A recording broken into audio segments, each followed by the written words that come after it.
Top economics थे और वो विजनरी नेता थे। देखिए, दूर की सोच, दूरदर्शी सोच जो उनकी थी वो लोगों को प्रभावित करती है। और जैसे आपने बताया कि देखिए, एक आम इंसान की तरह उन्होंने कार्य किया, एक आम सोच के साथ अर्थव्यवस्था में अपना योगदान दिया।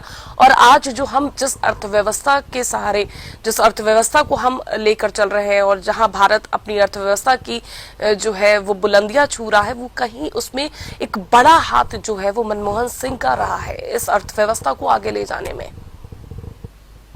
निश्चित रूप से कीर्ति जी, मुझे लगता है कि देश के देश की क्या कई देशों में उनसे ज्यादा योग्य व्यक्ति अर्थशास्त्री नहीं हुआ।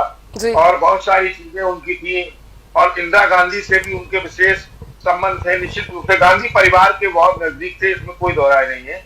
लेकिन वो देश के लिए सोचते थे, देश के बारे में सोचते थे निश्चित रूप से, और बहुत बहुत बड़े अर्थशास्त्री थे, इसमें कोई दोहराई नहीं। मुझे कहने में भी कोई हर्ज नहीं होगा।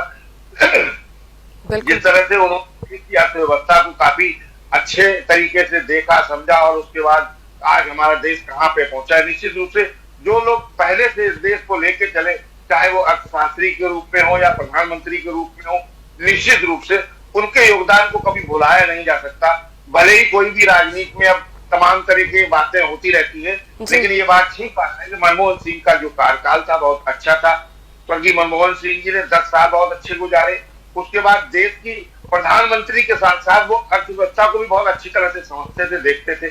निश्चित रूप से वो इस देश के लिए बहुत बड़ा उनका योगदान है, जिसको हम कभी नहीं भुला सकते। जी बिल्कुल नहीं।